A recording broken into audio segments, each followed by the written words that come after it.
বাসা থেকে বের হচ্ছেন, আপনার পাঞ্জাবিটা একটু আটকে গেছে, আপনি স্ত্রী বলছে একটু বসে যান, অমঙ্গল হতে পারে, বসেন, বাস মুশরিক, শিরক হয়ে গেল। মুসলিম সমাজে রন্ধ্র রন্ধ্র শিরক। এখন রাস্তাঘাটে উঠতে বসতে পেপার পত্রিকা খুললেই শিরক। পেপার খুলবেন রাশিফল, সিংহ রাশি, কন্যা রাশি, দিনটা কেমন যাবে বিশ্বাস করলেই মুশরিক হয়ে যাবে। রাস্তার পাশে টিয়া পাখি দিয়ে ভাগ্য পরীক্ষা করছে, হাতটা দেখে যান তো ভাই কি আছে, বললেই শিরক হয়ে যাবে।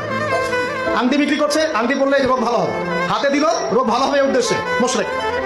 হাতে দিয়েছে রোগ ভালো হবে, আমার ডায়াবেটিস ভালো হয়ে যাবে, বিসমিল্লাহ, ব্যাস মুশরিক, নাউজুবিল্লাহ। এই আকীদা নিয়ে পড়লেই মুশরিক। মুসলিম সমাজে অহরহ শিরক আছে। আর আবু জেহেলের যুগে কি ছিল ভাই? আবু জেহেলের যুগে অনেকদিন বলেছি, মেজর 5টা সমস্যা ছিল। কয়টা? মেজর 5টা, মাইনর সমস্যা অনেক, মেজর 5টা। এক, আবু জেহেলের যুগের বেশিরভাগ মানুষ শিরক করতো। কি করতো ভাই? লাত, উজ্জা, হবল, মানাত এইসব মূর্তি পূজা করতো। এখন হয়তো মুসলিম সমাজে এটা নাই ঠিকই, কিন্তু মুসলিমরা এখন কবর মাজার পূজা শুরু করেছে, করে নাই? মুসলিমরাও এখন নেক্সট সুরতে ধোকা খাচ্ছে।